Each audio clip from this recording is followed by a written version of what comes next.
I think it doing a minimum wage job. It varies by state, right? But I do forget which one Illinois' minimum wage is. Dusty, are you with us? Yes, ma'am, I am. Okay. I'm Diane. Mike, also on the radio here at ESPN 93.5 and Sunny 95.3. And Dusty Staub, what town are you in? I am actually on my way to West Virginia to work with a client, so you got me in transit in my car. I see. Well, you're coming through loud and clear. Let's talk about minimum wage. How much is it nowadays? Well, it depends on different places. Like in Seattle, they're raising it up closer to $15. In other places, it's closer to $8. So the minimum wage is varied, and what's happened is you have a number of states, 13 states, that have significantly raised the minimum wage versus 37 that haven't.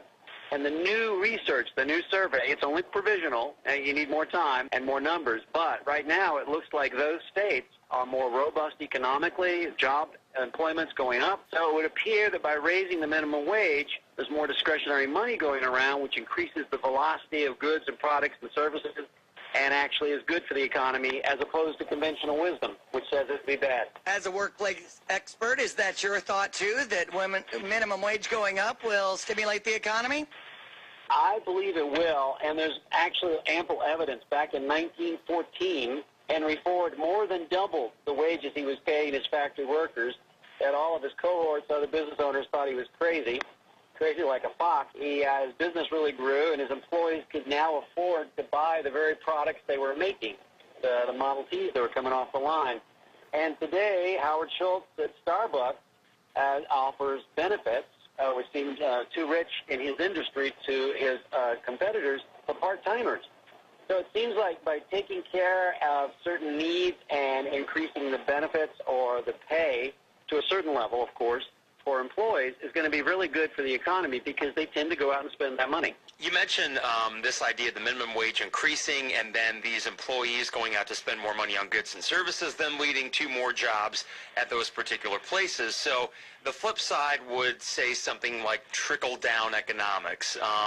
Is there as much evidence behind trickle-down economics to consider that a viable alternative to raising the minimum wage? I would say no. When you do have trickle-down, what happens is you do build a more robust economy, but the evidence or the data that would say that this actually benefits those in the lower income brackets is very, very sketchy. It's about as sketchy as this new data. I think economists talk about the difference between concrete costs versus opportunity costs.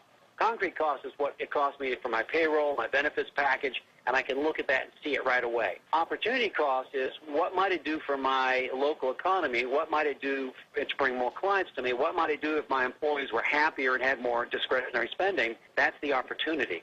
And most of us look at concrete versus opportunity costs, whereas great business leaders and those people that really have moved the ball ahead for us in just about every industry are the ones that look at opportunity cost and as opposed to just the concrete one. What are your feelings nowadays about the employees out there and trying to get a better minimum wage and the kind of things they can do, Dusty Staub, as we visit today on ESPN 93.5 and Sunny 95.3? I would say this to everybody who is working, whatever level. You need to be computer literate. You need to be mentally flexible. You need to be willing to learn and be in continuous learning.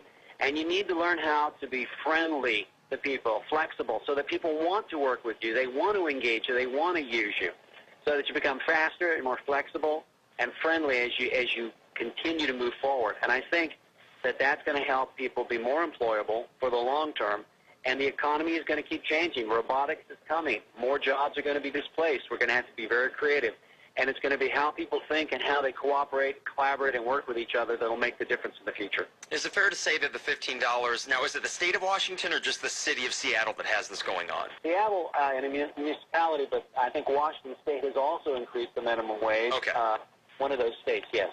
So will they basically be the litmus test for the rest of the nation as far as we're going to kind of watch them and see how well this goes? Because obviously that's a hike in minimum wage that most states, municipalities have never even thought of.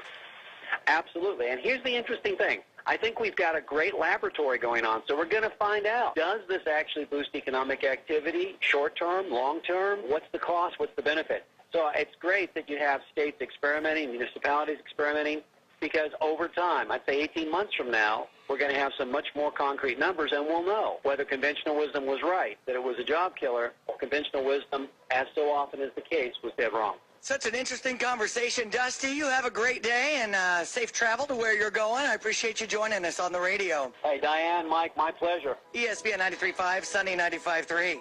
Good conversation.